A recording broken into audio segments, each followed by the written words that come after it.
आज हम बात करने जा रहे हैं विरेचन योग क्रिया के बारे में। बहुत ही शक्तिशाली और बहुत ही सरल सी क्रिया है और इस समय में, कोविड के समय में, जबकि अब ब्लैक फंगस का खतरा भी बहुत ज़्यादा बढ़ता जा रहा है, तो ये क्रिया हमारे लिए बहुत लाभप्रद हो सकती है। प्रणाम।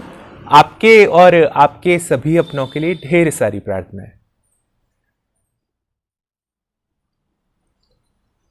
विरेचन योग क्रिया दरअसल इसके नाम से ही स्पष्ट है, विरेचन करती है।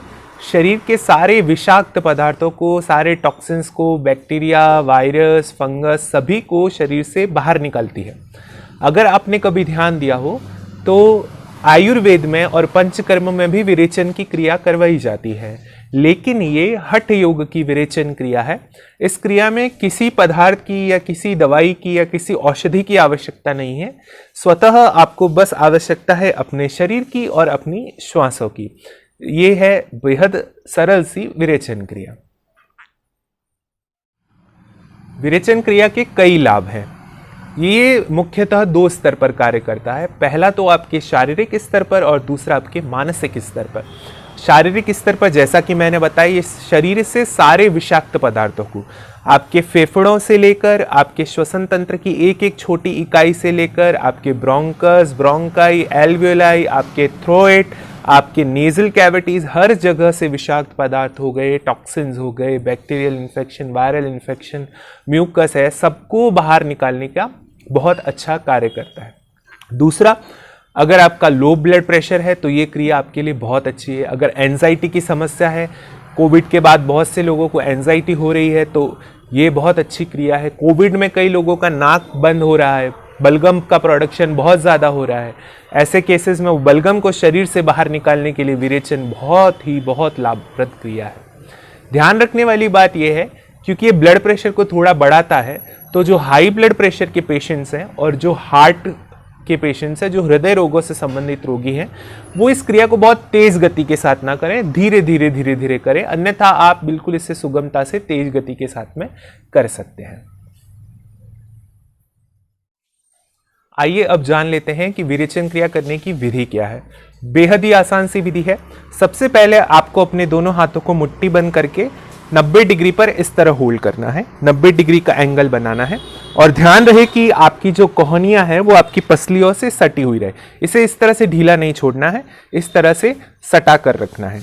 एक बार आप इस स्थिति में आ गए, उसके बाद अपनी दोनों कोहनियों को ठीक ऊपर इस तरह से उठा लीजिए, जैसे कि आप बाइक या गाड़ी या स्कूटी को चला रहे हैं, इस तरह की स्थिति में आ जाएंगे। ये आपका दूसरा स्टेप हो गया। तीसरे स्टेप में आपको क्या करना है, थोड़े फोर्स के साथ में दोनों कोहनियों को अपनी पसलियों पर मारना है, हल्के से, बहुत ज्यादा तेज नहीं मारना है, वरना पसलियां फ्रैक्चर होने का खतरा भी हो सकता है।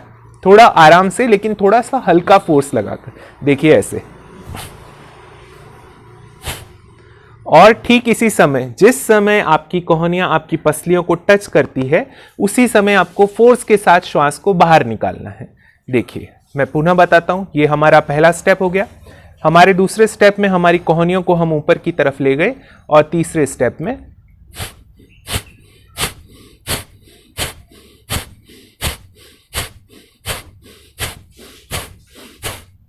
ये है आपकी विरेचन क्रिया। बहुत ही सिंपल क्रिया है। शुरुआत में इसके 25 स्ट्रोक्स आप एक साथ लगा सकते हैं, धीरे धीरे बढ़ाकर 25 से 50, फिर 100 और फिर 1 मिनट में 180 स्ट्रोक लगाने का भी अभ्यास आप कर सकते हैं। लेकिन ध्यान रखिए, अगर आपको हाई ब्लड प्रेशर की समस्या है और हृदय रोग से पीड़ित हैं, तो फिर बेहद धीरे धीरे इन स्ट्रोक्स को लगाइए। देखिए, ये क्रिया करने से दो काम एक साथ हो रहे हैं। जैसे ही आपकी कोहनियां आपकी पसलियों पर चोट मारती है, आपके फेफड़ों में वाइब्रेशंस होता है और जो भी म्यूकस वगैरह, जो टाइट बलगम जमा हुआ है, वो ढीला पड़ेगा। और जैसे ही आप श्वास बाहर फेंकेंगे, वो ऊर्ध्व गति करके ऊपर की तरफ आने लगेगा। आप महसूस करेंगे, अगर बहुत ज्यादा कफ बन रहा है तो आपके गले में कफ आने लगेगा, फिर आप उसे थूक सकते हैं बाहर। तो बहुत अच्छी क्रिया है। आपके शरीर से सारी विषाक्त, सारी अशुद्धियों को, कफ को, बलगम को शरीर से बाहर निकालने का बेहद अच्छा तरीका है। ध्यान रखने वाली बात इसमें भी यही है कि जैसे हम कपालभाति में सिर्फ श्वास छोड़ने पर ध्यान देते हैं, श्वास लेने पर ध्यान नहीं देते, उसी भांति विरेचन क्रिया में भी आपका ध्यान सिर्फ श्वास को छोड़ने पर होना चाहिए। श्वास स्वतः ही अंदर आएगी। देखिए,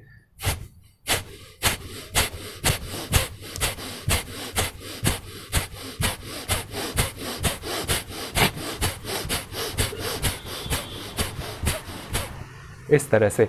तो क्या क्या होगा, आपके फेफड़ों से, आपके ब्रोंकस से, ब्रोंकाई से, एल्वियोलाई से, आपके थ्रोइड से, यहाँ तक कि आपकी नेजल कैविटी भी पूरी क्लीन हो जाएगी। कई बार आपके नाक में अगर बलगम होगा तो वो क्रिया करते समय वो भी बाहर निकलने लगेगा, तो एक कपड़ा भी आप अपने पास में साफ सफाई के लिए रख सकते हैं।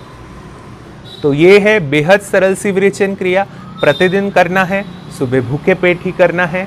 सावधानी बस यही है कि हार्ट पेशेंट और हाई ब्लड प्रेशर के पेशेंट्स को 1 मिनट में 25 से 50 तक ही स्ट्रोक्स लगाने हैं, उससे ज़्यादा तेज गति से इसका अभ्यास नहीं करना है।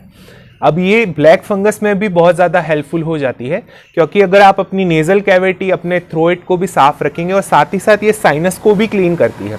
और आप जानते ही हैं कि ब्लैक फंगस जो है वो साइनस में भी आता है, साइनस में भी इफेक्ट करता है। तो अगर ये सारी चीज़ें प्रतिदिन क्लीन होती रहेगी, इससे इम्यूनिटी भी बढ़ेगी, तो ब्लैक फंगस का खतरा काफ़ी हद तक कम हो जाएगा। आगे की वीडियो में मैं आपको कुछ और क्लिनजिंग टेक्निक बताऊंगा जो कि इस ब्लैक फंगस और इस कोरोना की महामारी में बहुत हेल्पफुल हो सकती है। तो आज यहीं तक रखेंगे, कल हम फिर मिलेंगे कुछ नई योगी क्रियाओं के साथ। तब तक के लिए सर्वे भवन्तु सुखिनः। प्रणाम।